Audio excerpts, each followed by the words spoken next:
From the greatness of Kemba Walker to the legendary status of Tyler Olander, there have been many great players to come out of Uconn, but there are just 10 players who stick out above the rest. In this list, we will be ranking the players solely based off their careers at Uconn. That means we're not taking their NBA careers into account. It would just be too easy to rank, as we already know Ray Allen would be number 1 and Richard Hamilton would be number 2. So without further ado, here's the list. For all my Southside niggas that know me best, I feel like me and Taylor might still have sex. Why? I made that bitch famous. Number 10. Khalid Alamein. While he was only 5'10" and was a bit on the chubby side, make no mistake, this man could still ball. Averaging 15.3 points per game throughout his 3-year career, Khalid was also the second best player on the 1999 Uconn team, who won the championship and finished with a record of 34-2, one of the best in the program's history. Khalid was also known for being a very clutch player when called upon. What you're watching right now is the 1999 championship game, where Khalid scored UConn's last 4 points. He gave them the edge over Duke. While Khalid was never able to lead the team to success when Hamilton left, he was still a major contributor to UConn's first championship and was never afraid to take the big shot. Alamein for the win, guarded by Lyles, the shot, got it! It counts, and UConn wins on senior night! Number 9. Chris Smith. Okay, I'll be honest, I did not know a lot about this guy, and I still don't, as he played before my time in the late 1980s and the early 90s. However, I still think he deserves to be on this list for 2 main reasons. The most impressive is that after almost 25 years since graduating, he is still the leading scorer, with 2,145 points. On top of that, he led the 1990 team to a 1 seed in the NCAA tournament and pushed Christian Laettner's Duke team in the Elite Eight. And when I say he pushed them, he really pushed them. Check out his game-tying 3 to force overtime. Chris Smith, and so Connecticut only needs a 2 to tie it up. And a 3-point attempt, yes, is by Chris Smith. Number 8. Caron Butler. Although Butler only played for 2 years at Uconn, what a 2 years it was. He was pretty good in the 2001 season, but the rest of the team was rather lackluster. However, once Ben Gordon and Emeka Okafor came in next season, that's when he really left his mark. Averaging 20 points and 7.5 rebounds in his sophomore year, Butler led the team to a Big East championship and won Big East Player of the Year. Earning a 2 seed in the NCAA tournament, Butler also led his team to the Elite Eight that year, and even though they lost to Maryland, Butler gave one of his best performances by putting up 32 points. It's insane to think about how good UConn could have been if he just stayed another year or 2, as he was one of the best offensive players in UConn history. Butler, he's got to get it off,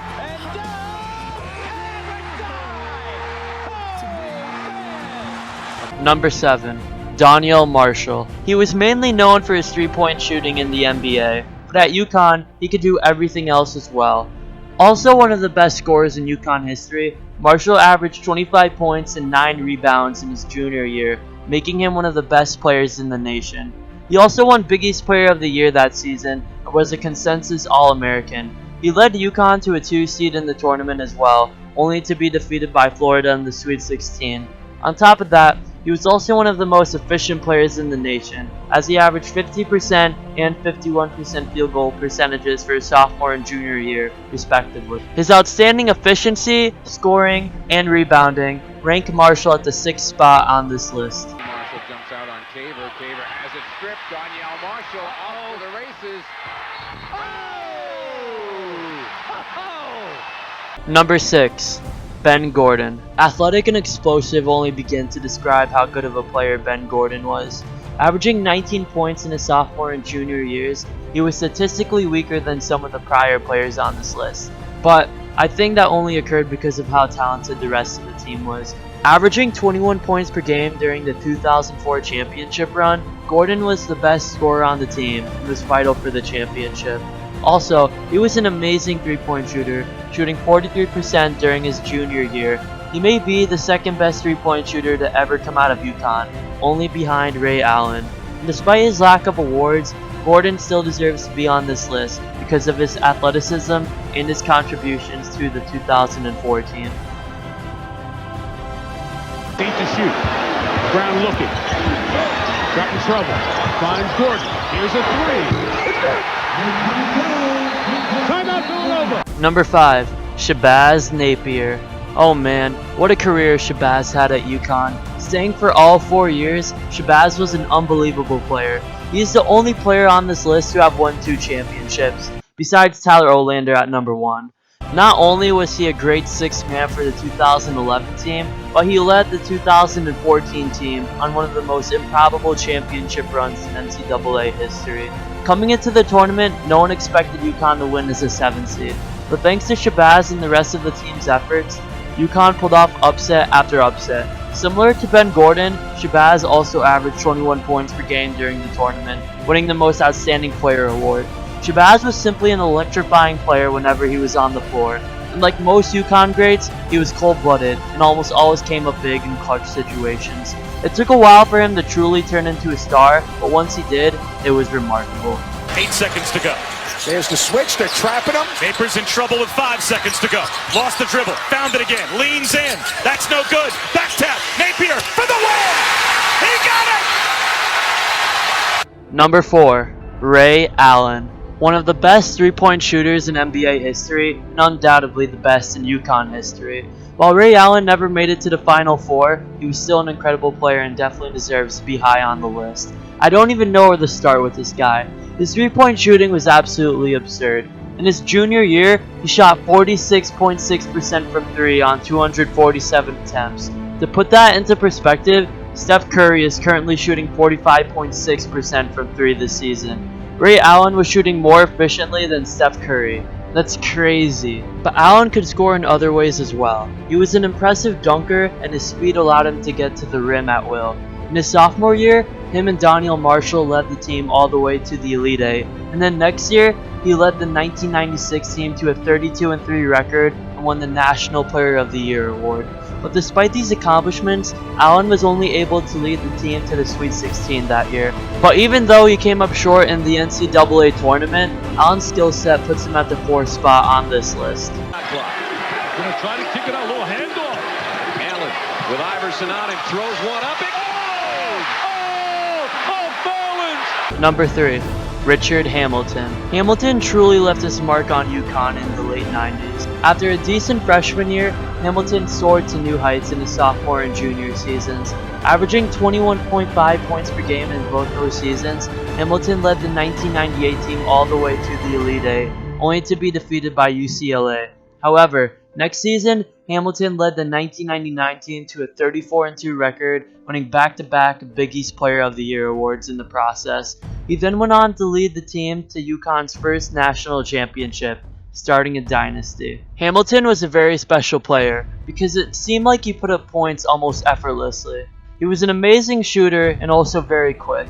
He may just be the best scorer in Uconn history as well, as he was only 109 points behind Chris Smith's record. If he stayed for his senior year, he would have definitely broken the record. Also, Hamilton is one of the most clutch players in Uconn history. He came up big in the championship game in 1999 and put up 27 points. Not to mention, he hit one of the most iconic shots in NCAA history. 10 seconds remaining. Alamein off to Bosco. He was blessed. The shot wouldn't drop. Hamilton! No! Another tip! No! Hamilton! On the buzzer! Yes! Yes! Connecticut wins! Number 2. Emeka Okafor, the most dominant player to ever put on a Uconn uniform. Emeka Okafor was an unbelievable big man. He spent 3 years at Uconn and placed in the top 2 for most block shots each season, which is just insane. On top of that, he had one of the greatest seasons by any Husky in 2004. He averaged 18 points, 12 rebounds, and 4 blocks per game. He also won Coach's Player of the Year and Defensive Player of the Year that season. He then went on to lead Uconn to its 2nd championship in program history. Okafor could do almost everything and had a huge impact on Uconn the moment he stepped on campus. Also, in the Final Four game against Duke, Okafor led an improbable comeback as he put up 18 points in just the second half. Given he didn't score at all in the first half, that's not the point. Okafor will go down in history as one of the greatest shot blockers and defensive players, not only in Uconn history, but also NCAA history. Starts to walk toward midcourt. He makes this one. Ball game.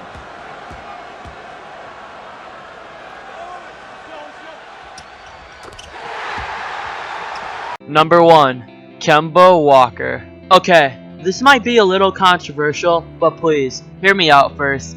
Besides Shabazz, Kemba is the only player on this list to have been to 2 Final Fours, and undoubtedly, he's the most clutch player in Uconn history. It all started in 2009, when Kemba came out of nowhere as a freshman and put up 23 points in the Elite 8 and got Uconn to the Final Four.